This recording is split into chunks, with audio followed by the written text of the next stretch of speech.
Check. It's working. It is working. Okay, they're not using it. That's all.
I'll just make a short introduction, just and then Let's do it. Wait, yeah, but we're going to need a third chair to oh make up the yeah, volume. right.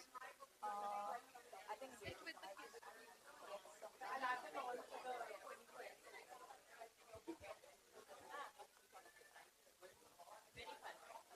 is there someone here? Chair up. Yeah. Okay. We need one more chair on top. So just do yeah.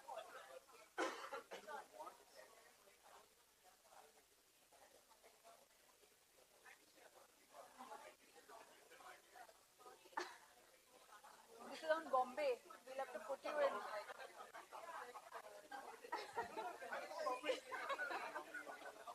Legendary pick. I'll make one whole story about you since I have the mic.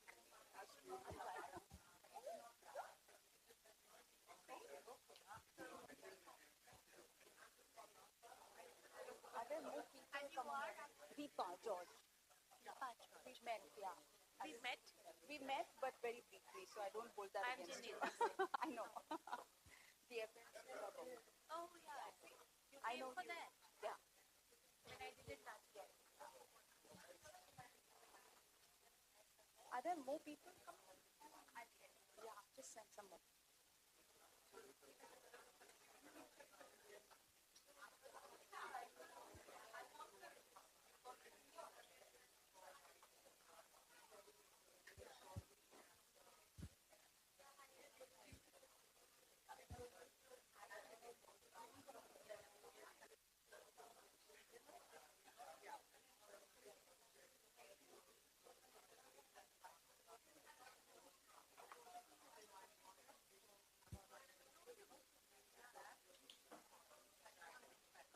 It's a comfort zone, a safe space for people. Yeah.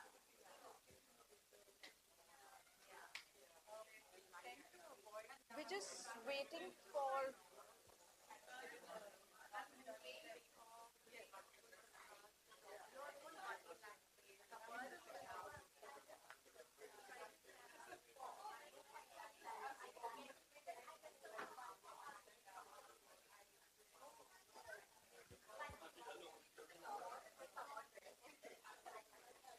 think we're waiting for some more people to join in.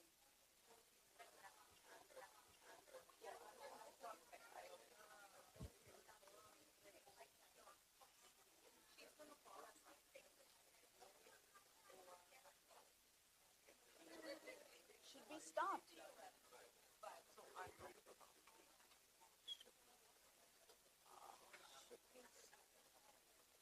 Are there more people coming in? Some more coming in? Any more coming in? Are they coming in here? Okay.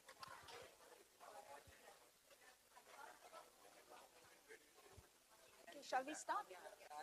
Sorry. Shall we start then? Yeah? Yeah. In the same neighborhood. Okay, welcome all to the next session. Are there any more people streaming in? Should we wait a little longer? Okay, I cannot not do this, so I will. Kasakai, Barai, I am Mumbai. We are talking about the greatest metropolis in India. Is there any other city in India that can rival Mumbai? I guess not. Bombay or Mumbai, from the maximum city to the only city, has always been an eternal muse. There's something about Mumbai that keeps calling for more stories, more reflections, and more reckonings. Today, we explore The Only City, an anthology of 18 short stories by writers who share an intimate and personal bond with the city, focusing on Mumbai's contemporaneity, through the voices of some of the finest writers in Indian fiction. This collection captures the city from multiple angles, revealing its beauty, brutality, and boundless energy. Anindita Ghose is the editor of this anthology, an author and journalist. Her debut novel, The Illuminated, was published in 2021. Joining her are Ranjit Hoskote, poet, art critic, and independent curator. A Sahitya Academy awardee, Hoskote has also contributed to this anthology. Joining him again is Shubhangi Swarup, a journalist and award-winning author for a book, Latitudes of Longing. She too has contributed to this anthology. Her story, Snakeskin, captures the forever morphing Bombay that imposes metamorphosis on its inhabitants. So with that, I'm going to leave this open to you. Do you need another third mic, right? It's always risky talking about our love for another city while we are in a different place, but I think audiences in Goa are very accommodating and loving, so we'll go with that. Not a lot of you were at the opening address yesterday, so I want to do a call back to what Eastereen Kire's festival since the beginning has been Ways of Belonging.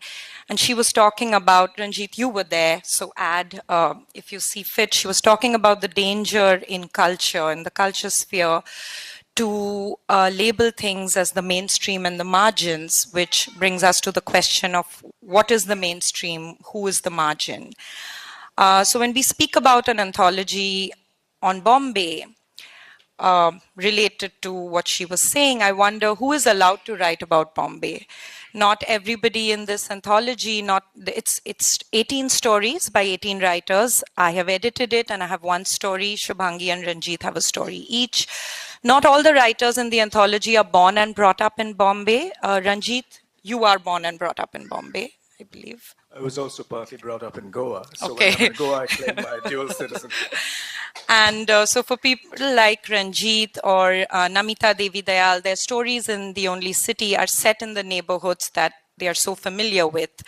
Shubhangi and I are not born in Bombay, but we moved to Bombay as very little children and call ourselves Bombay girls. For me, the filter, if I had to pick the filter of, everybody in these anthologies, somebody who's lived in Bombay all their life or identifies as a kind of born and brought up person, it would be rather too much of an academic exercise. The for me was that the quality of the writer's relationship with the city, for me, I feel each writer has an almost alchemic relationship with the city in the sense that Bombay changed them in some way. I want to start with, I believe you're asking questions to each other. So Ranjit, I want to start with asking you, if you had to write in an anthology on any other city, which other cities would you be comfortable belonging to in that sense? And a second part to that question is, who can be in an anthology of Bombay stories? I thought we were going to start in a fairly relaxed sort of way, but we've obviously leaped into it. Gosh, in the first place, I have to say, with the amount of crazy redevelopment going on in our shared neighborhood, when you said there are 18 stories, my first thought was, gosh, there are like 18 floors to this building. But that's just, I say that only half in jest. I think part of the problem with Bombay is that it's today simply seen through the lens of real estate, through a certain kind of politics. I think what an anthology like this, which takes its place in a history of other anthologies, some of which are more historical, which chronicle multiple languages, I think it reminds us that a city in the first place is a polyphony, any great city. And it's not really about who belongs there by some kind of birthright. It's about taking note of the fact that a great metropolis is always created through mobilities. People come there from elsewhere. They've always come there from elsewhere. So to your point about who has the right to talk about Bombay, I think the answer would be people who've invested themselves affectively, intellectually, worked in its institutions, or literally just wandered through it and absorbed themselves into the city. I think there are as many cities as there are storytellers about that city. You had another question, which was, which other city? Yeah. For all kinds of reasons, I think that would have to be Berlin for me. Yeah. But Goa is but I don't see Goa as a city. It's a region. I spent some of the best years of my childhood here. So that's, for me, I always say this, when I come here, I don't come here, I always come back here.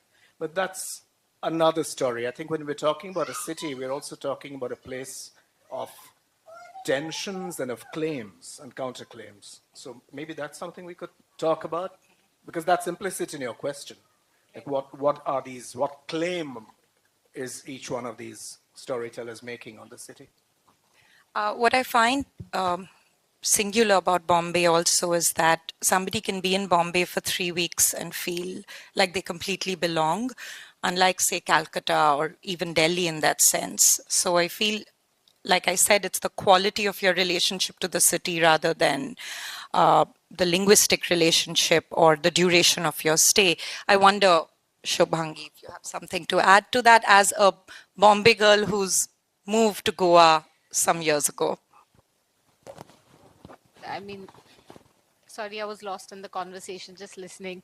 Well, I'm one of those hopeless people who carries the spirit of Mumbai inside, you know. I can't hide my Mumbai stripes no matter where I am.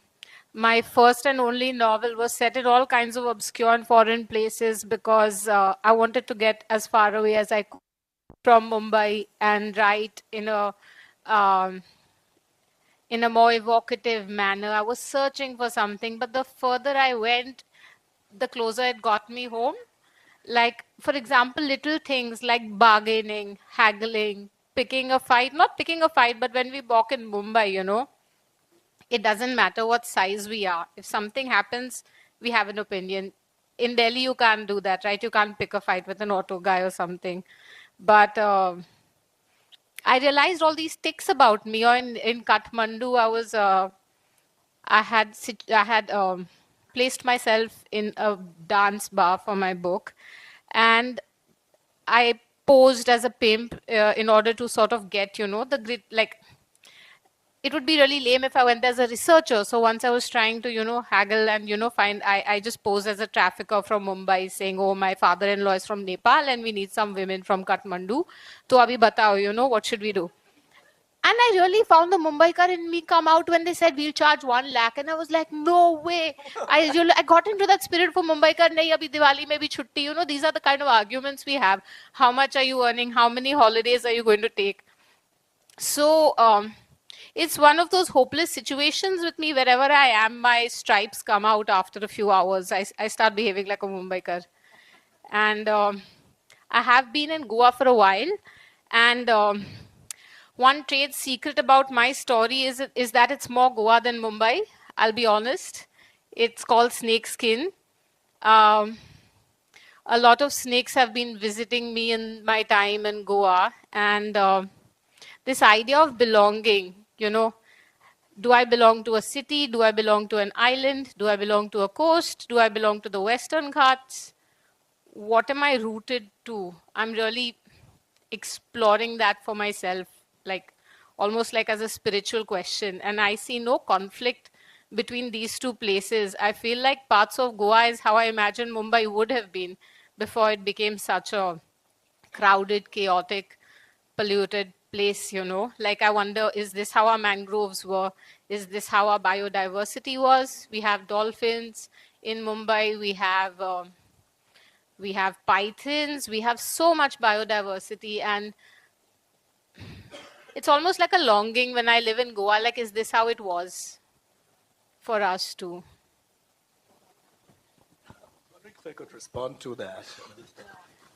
Also, for me, in this story, which, well, we're really hoping you'll buy this book, of course. But in my story, it's the narrator, who is unreliable, is also dead. So he speaks across an arc of a century. And in telling that story, I suddenly found myself coming back from the kind of scale that I normally work at, whether it's in scale tends to be much more continental and oceanic. And here, I was really looking at someone who was a neighbor, and a Bombay artist who lived in the neighborhood. So for me, it was like pulling the compass back in two lanes that I knew intimately well, a neighborhood I knew, the career of a painter who had played a very important role in I'm going to say simply the artist on whom my character is named, but based.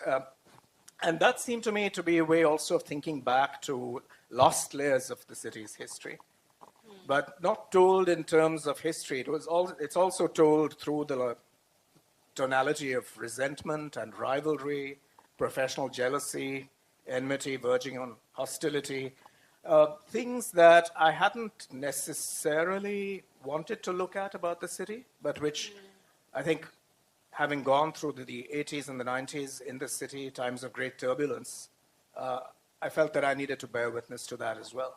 Because we're often talking about how Bombay is this great cosmopolitan, inclusive city, but it's also a city of contested identities, of violence. There's an entire history of insiders versus outsiders. So I wanted to take something of that seemingly negative energy and see if one could turn that into material for a story. But on that note, Anindita, could we draw you out now? Because your story also is based on what I earlier spoke of as mobilities, people coming in from elsewhere, and crafting new intimate and social relationships. Because the brief And I want to actually ask both of you after this how you responded to the brief, because I feel I've spent the last 3 months talking about my idea for the anthology, and I want to know how that landed. But because the brief for the anthology was not to anchor on nostalgia or landmarks, but to anchor on a Bombay character, and both of you did that in some way. I think the writers did it in different levels of engagement with the brief. For me, the idea of this young couple drawn from two different steel towns, and that was interesting to me because I've visited an aunt who lived in Jamshedpur, every summer. The steel towns have every requirement. You're familiar with Jamshedpur as well. So they'll have good schools till 12th standard. They have the parks, there's sports and music, there's good hospitals, or at least one. So they have what as humans we now believe is needed for a township. But but then they miss what a real city, a true city offers. So most people who grow up in the steel towns, of course, they leave after class 12 and they come either to Pune or to Delhi or to Bangalore to study. So this is a young couple in their mid-30s who come from two different steel towns.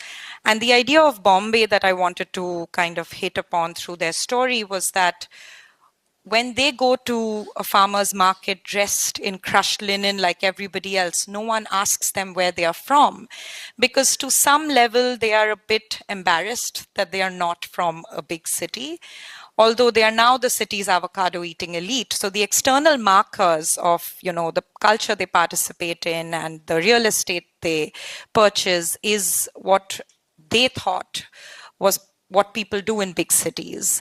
So I like this idea of what does it mean to fit in. And in my story, I think the 35-year-old woman at the cusp of possibly parenthood, but who is she had a good job, she's in a significantly happy marriage, but now she wants more and she doesn't know what that is.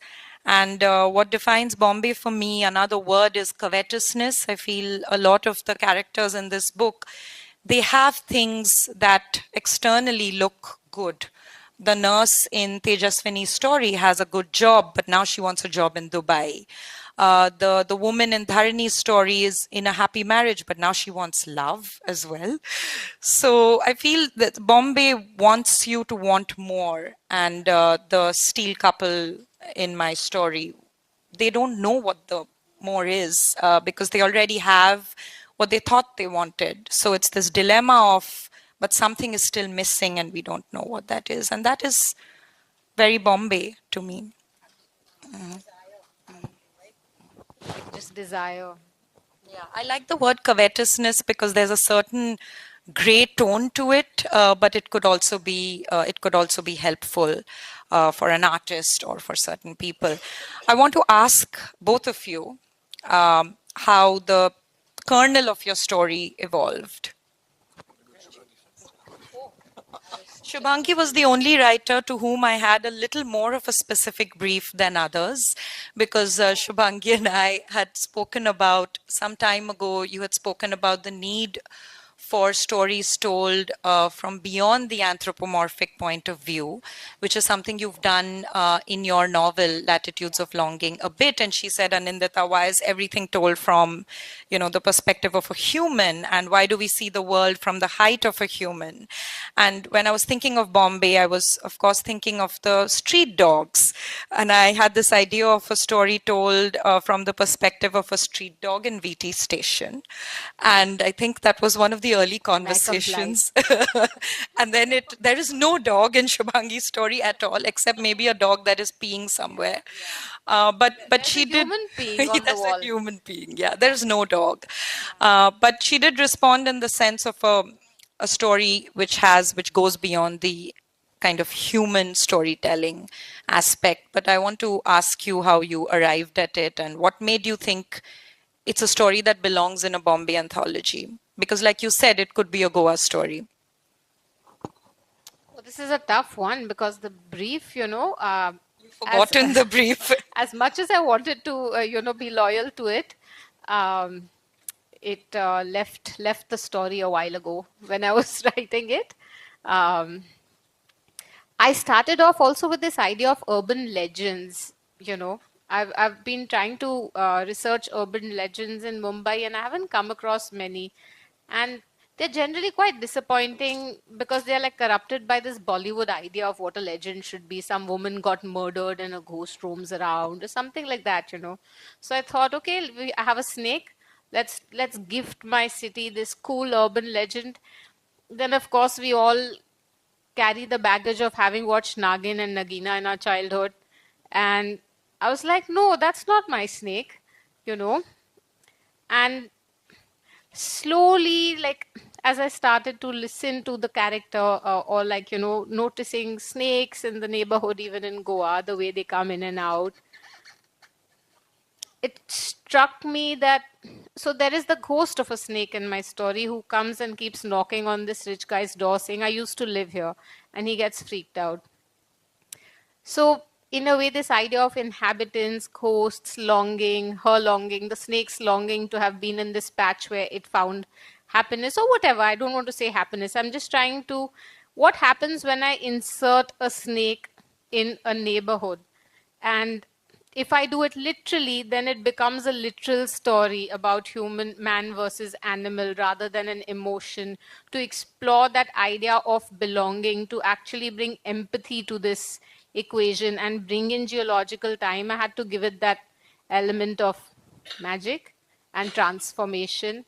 And as my friend asked, you know, the protagonist is a girl with a body dysmorphic disorder, which sadly we see this so much, you know, because of this covetousness or desire in Bombay. You have so many people who have body issues, are constantly longing to be someone else or looking like someone else. I thought that would be a good inroad into exploring transition and snakeskin and things like that. Shubhangi, in your story, the protagonist, while she is not very happy with the world for making her feel the way she feels about her body, there are a lot of comments about the pollution, the construction, the feeling of being cornered, lacking space. It's rather quite. There are a bunch of scathing lines about the city, which are all true.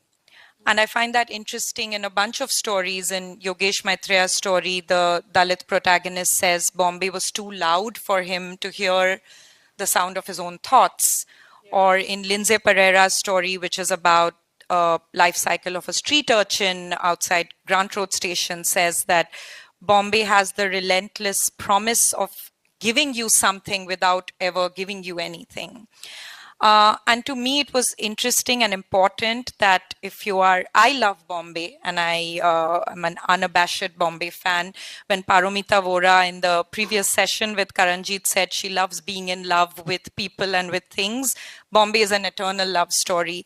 But a lot of the stories, they are not all love letters. I think your story is critical of how humans interact, but not of the city itself, a kind of a falseness in the pursuit of culture and prestige. But I like the idea that these are not 18 love letters, because I feel when you look at something or someone or a city truly and closely with love, you have to accept it with all its flaws. You wanted to say something? No, just to say that with my story, that the debate, so to speak, is outside the story. It rests in the choice of character, because this is where two of my lives come together. One is the literary life, the task of writing a story, the pleasure of writing a story, but also the life in art criticism and in cultural theory, where I've often felt that the overemphasis in a certain way that we tell the story of modern Indian art, there tends to be an overemphasis on the progressive artists group, and they were amazing artists indeed. But it's like the story begins in 1948 or so. It completely elides what the art scene in Bombay was like in the 20s and the 30s, and went on continuously right through into the 60s. So my particular character, my protagonist, my narrator, comes out of that other world, which too often gets dismissed as, they were just salon artists, they were somehow colonial. So I wanted to bring in something of the thrum of what that other art world was like. What was it like to balance between being, of course, a society painter, a salon artist, but also working very closely with a completely different stratum within Bombay. So what was it like to, on the one hand, flatter the sitter, and on the other hand, to just be extremely raw and visceral in the kind of art you were making? Or also, how did some of these artists, as the protagonist does, explore this larger We world? can name the names, right? You live in a street that is named after the artist who was the inspiration for your story. Dhurandhar is who it's based on. Yeah. So how did somebody like Dhurandhar and others that I... Dhurandhar means something completely different my God, I for completely forgot people that here dreadful now. film. When somebody Yes. first told me about the film, have you seen Dhurandhar? I said, there's a biography of the artist. My first thought as well. And they said, you're very clueless, Anindita. Yeah, so to specify, old Dhurandhar, the artist. I've been fascinated by how artists then didn't simply place themselves on this great plane of only producing art for its own sake or for the patron's sake. They also got their hands dirty working with graphic arts, produced things for the newspapers and the magazines. So it was also a way of bearing witness to this other history of image making in Bombay and its circulation, away from the elevated world of galleries and museums and so on. And as I said, it was really, some of it came out of a childhood experience of having been taken by my mother to see Dhurandar's daughter. They literally lived around the corner. And to have this amazing experience of his paintings, which were still there, and I was 9 or 10 or something like that. And So you're the little boy. He is the little I am the little boy. And to see the Maru flash. We've had more than one person tell us, even on a panel, that they had to Google a lot while reading your story. I'll come back to The that. Maru flash. Yes. I've sometimes wondered about that response. I think Google is wonderful in many ways, but I think it takes away from the fact that we all, not we all, I mean some of us who are old enough, grew up reading things where there were many, many details that we couldn't possibly have had a complete sense of, or names or historical references. But there were other ways of looking up things, which you did after the moment of wonderment or being intrigued by something. So that's just a brief comment on how we now read, I think. But if it adds layers to people's discovery of a story, that's terrific too. But your story, Ranjit, covers a span of around 80 years. More ambiguous. I know Dharini and me, while we were editing your story, were trying desperately to put timelines to it, and his ghost defied that timeline. As a journalistic editor, I get quite obsessed with detail and, dates, and this is not realized you adding up. When you mentioned them discovering those Buddhist caves, right? Yeah, that's a giveaway that it's ambiguous, right? Some of those details are made up, some things are moved around, and the ghost tells you plainly, says he's lost his grip on time anyway. So, So your story covers a rather ambiguous swath of time. Your story is set within a few days, I would say. There's one story that is set entirely, Pratyusha's story, in one train ride. It's about cruising in a specific compartment of a Bombay local, which if you're queer and move to Bombay, you are told that the second compartment from the end of the Virar local is where you go, and you can do as you wish. So I like that the stories cover different timelines, but the book is meant to be a kind of literary freeze frame of Bombay as it is today. So even your story, the sense that it's written from the perspective of today and then you move back and forth.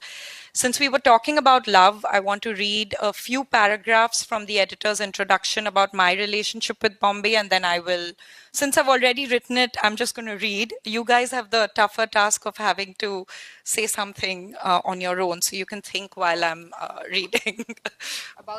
About your relationship with Bombay. Yeah. Do you want to go first before I read? Okay. When people say Bombay smells of garbage and rotting fish, the homes are too small, there are too few green spaces, The traffic is unbearable. The roads are riddled. The poor have been unfairly moved near toxic landfills. The city still isn't rain ready. I know it's all true, except that the fish are drying, not rotting. But I'm not wholly delusional. I spend reams of time wondering what it is that I love. That I love is irrefutable. It is hard not to love. Even my Bengali parents, who moved here from Kolkata and Delhi and tried steadfastly to keep the city out of our home through my childhood and teenage years.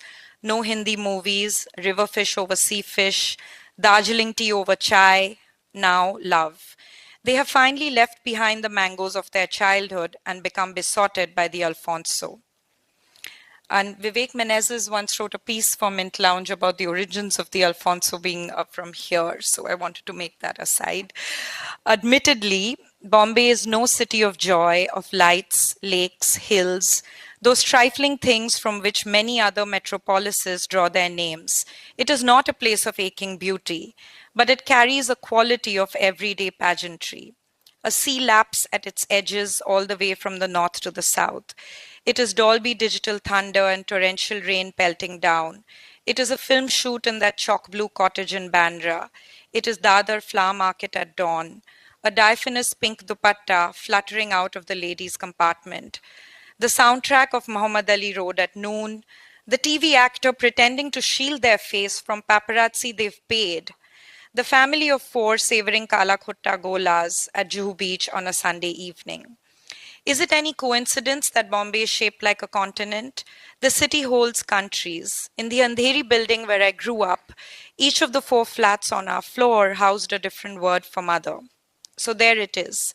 One thing I love about Bombay is the people who make it up. If all the people of the city were replaced with people from another city, it would not be Mumbai as it stands now. One could argue that would be true for most cities, but it is truer for some cities more than others. I will let you go next about what is singular about Bombay. And I see so many Bombay folks in the audience, and I want them to maybe add to when we open up for questions. Yeah. Some of them seem wisely to have escaped Bombay. You know, as you were reading, I was, in a sense, I think I probably feel a little guilty about having always had a kind of outsider sense about Bombay, which is strange. I was born there, but moved here with my parents when I was 1. So the early years were here. And I think it took me a very long time when we went back to Bombay to really get used to the city. And I think that that sense of not being quite at home there has remained over all these many, many years. So I don't know if alienation from a city can also be a productive place from where you can bear witness to it. So I think for me that's very much at the center of my relationship to Bombay, being an insider in many ways. Also over the years having participated in its cultural life and contributed to it.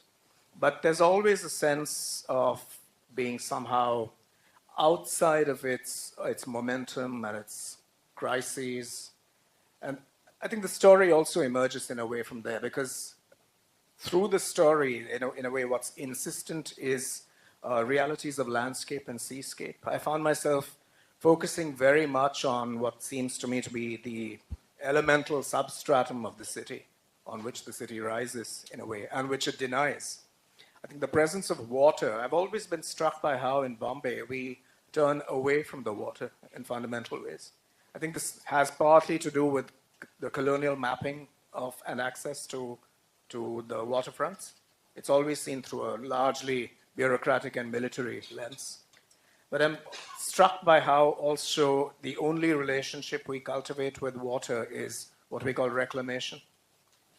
You know, there's a kind of a sovereign sense that this stuff that belongs to the water, it's a waste there. The water doesn't need it. We should take it back. It never belonged to us to begin with, which is what then leads to the destruction of the mangroves, the complete wrecking of the continental shelf and its ecosystem, overfishing. This now is away from, but it informs this story. It informs this sense of disquiet. I think my relationship to Bombay is primarily under the sign of disquiet. The sea does make itself heard and seen in your story and several stories, I would say one third. But you're right in the sense that there isn't a real sense of engagement with it. It's there. It's there as some kind of a romantic idea of I come from a city without a sea, as Dharini's protagonist says. Or in my story, when Arvind and Aparna are sitting on the kind of seafront in Worli, they're saying the scene was different 20 years ago. So it's not really a character, and I guess the sea is often even thought of as a nuisance in Bombay. For flats too close to the sea, all your electronics are always ruined. We don't really enjoy its beauty. Shubhangi, I wonder if there's something you'd like to add about what Ranjit said regarding distance.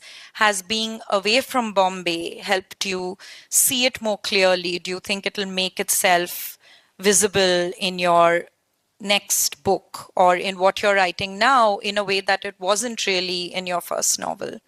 Interestingly, yes. I mean, that's what struck me. So, firstly, I'm rooted in Mumbai.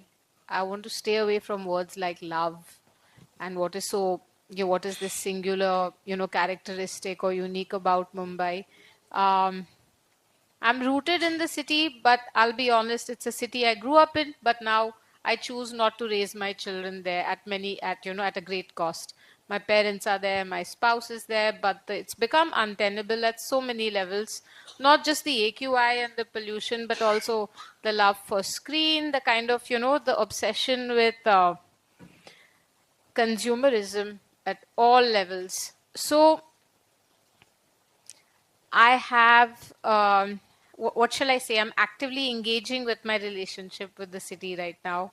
Now that I have stepped away from it, I want to write about it. Of course, that's what we do, right?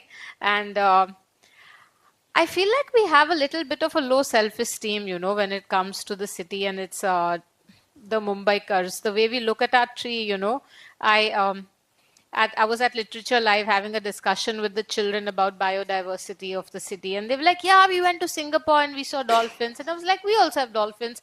Oh, I went there and I saw these trees. And it was like, we have baobabs. So it's also, we have somehow naturalize it as a kind of privilege that we will step out for nature. We will step out for beautiful things because it doesn't exist within the city. And I feel like that's a little bit of a low self-esteem because there is so much around us also. It's not, you don't always need a tiger, even an ant or a sea slug sometimes is magical enough. So that's where I'm at right now. How do I tackle this? I feel the low self-esteem is for every individual and it's also a reflection in the city, but I have to tackle it at both levels. Yeah. I think she wants to open up for questions after, but please go. We might be wandering off topic here or circling back to topic. I think it's friends here, so it's fine. Because in yet another of my lives, I've been writing about Patrick Geddes, who founded Bombay University Sociology Department.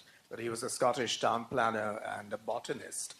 And he actually drew up the town plans, the city plans of about 48 Indian cities and small towns, including Indore, Dhaka, Tanjore, and so on and so forth. But his main point was that you can't conceive of an Indian city without its watercourses and water bodies and its vegetation in diverse forms. But the way we've gone in terms of our understanding of cities and urban planning, the focus is exclusively on built form, largely. Yeah. Everything else is either ornamental or you need to get rid of it. There's an argument for us to completely reimagine how we look at Bombay. Absolutely. Is it 7 islands? There was some detail that has struck me. The last free tiger was seen in Juhu in the 1970s or some. I may have got it like your Ghost. I've got my timeline skewed. But that stays with me, when I go to Juhu Beach, that there was a tiger roaming around here.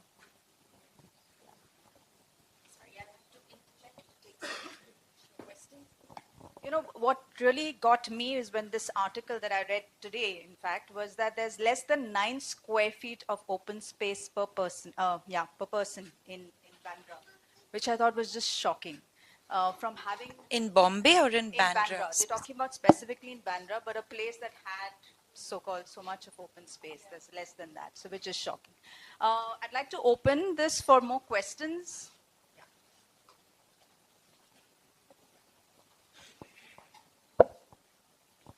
Hi, I'm Aarti.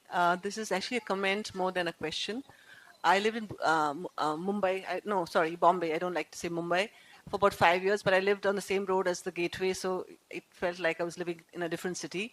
And when I moved to Gurgaon, is when I realized, like, I love Bombay so much. And I wrote a piece in this magazine I used to write for called Verve, Help, I Want to Come Back. And everybody kept saying, we're moving to such a beautiful city. There's so much of greenery. I said, but what about the people? And talking about people, the first curated show that I actually saw in Mumbai was Ranjit's show at the NGMA. And I took my son to the show, and the first thing you entered, I don't know if you remember this, Ranjit, there's a statue with this guy who's totally naked, who has the most extraordinarily large balls.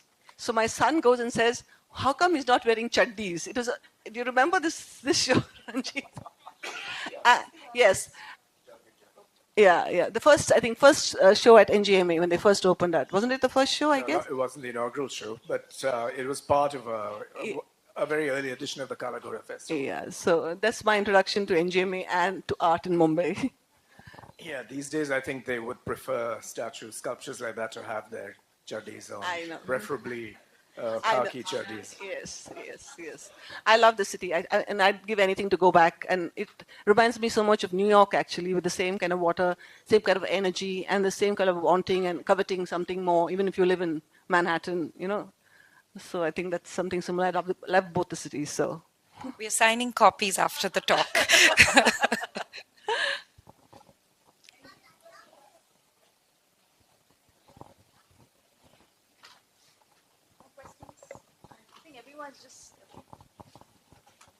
My question is, why 18 and how did you choose the contributors?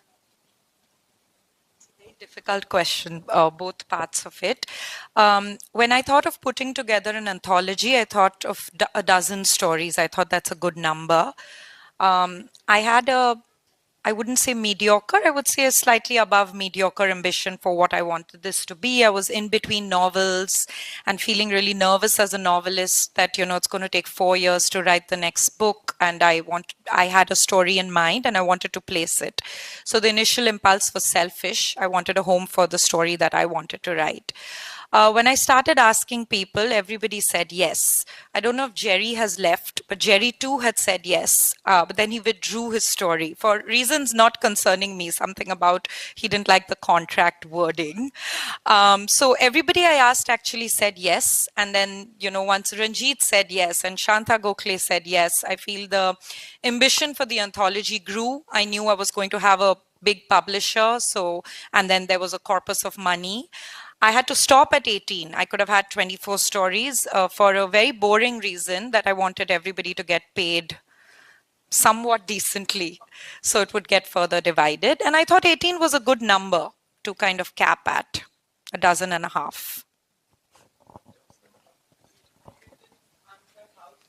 Oh, how I chose. Yeah. So I think that's what we started off speaking about.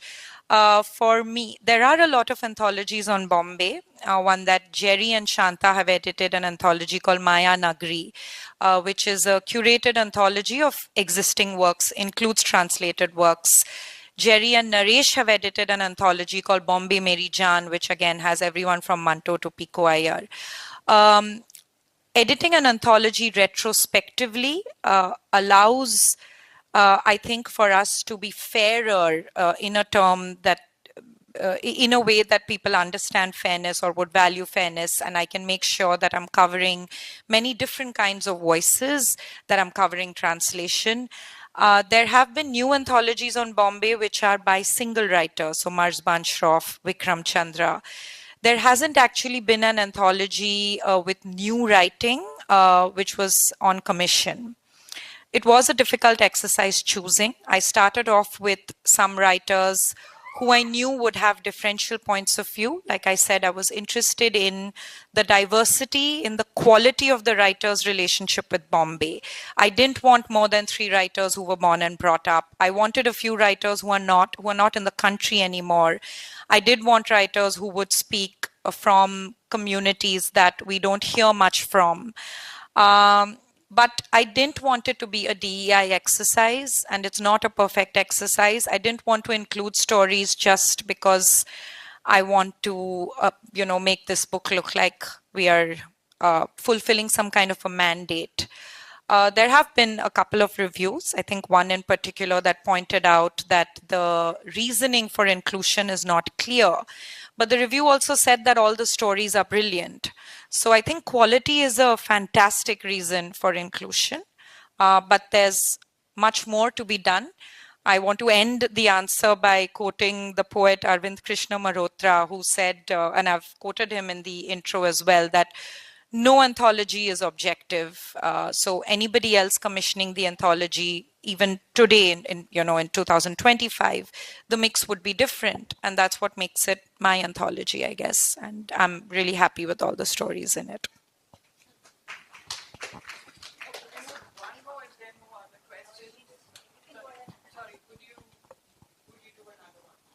100% no.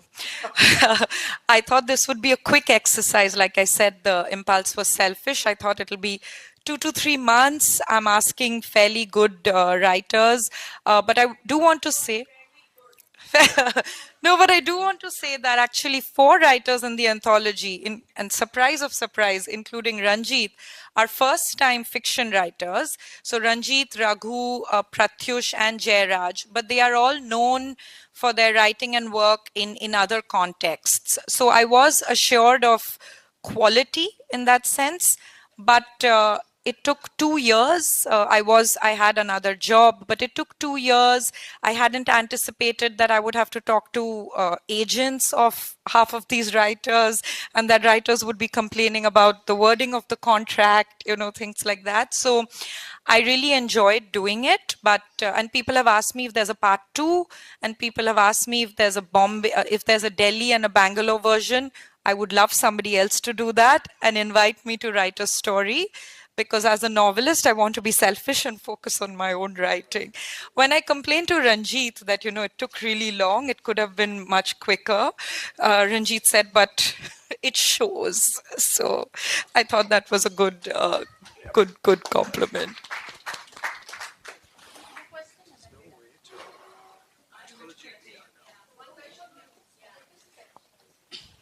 I think I can rightly call you all hello Mumbai cars.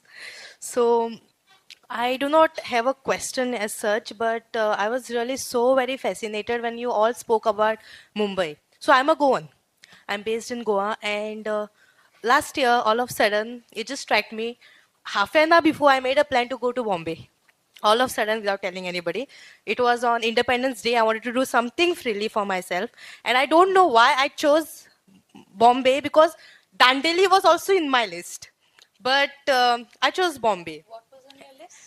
Dandeli. So, the money would permit me for Dandeli, but then the Bombay was really, it was kind of very achanak se. It was very much.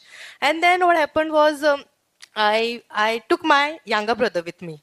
And this is, everything is planned half an hour before. I have no bus tickets, no train tickets, nothing. But I just thought, I want to do something freely. And when I thought freely, Bombay came in my mind. So what happened next? I went to Bombay, and the traffic, and I do not know anybody there. It's just me, nothing. And I had 5K, 4.5. So it was, yeah. So it was like a 5K, and then we went to Bombay and all. But then it was just 4 days I stayed. Like, however, we managed 4 days I stayed. And Bombay really changed. A part of me, it changed. And I write poems. So as soon as I came from Bombay, I sat and I tried to write poems, but I could not, like I wrote 2 times. I wrote 4 lines and I stopped. I could not finish. But then I think today, with all those words and inspirations from you all, I can finish my poems and finish my poem. And I would really like it to be checked by you all 3. I would really love it. Ranjit is the poetry anthologizer. Well, Bombay, the forever muse, as we said. Anyone else? Like you, I'm never going to Rakshanda edit had a another question. poetry anthology. Before you go, Rakshanda, I just have one thing I wanted to add in my response to you. I don't mean to be cavalier about, the inclusion and the exclusion. As a journalistic editor, we have more control about what people give us when you have a brief. This was almost a co-creation. So while the best I can do is pick a writer who I think will respond with a story that might fill a gap or a white space, sometimes they don't do that. And I think that's okay. Because I also feel writers, no matter what their background and where they're coming from, have a right to write about whatever they want.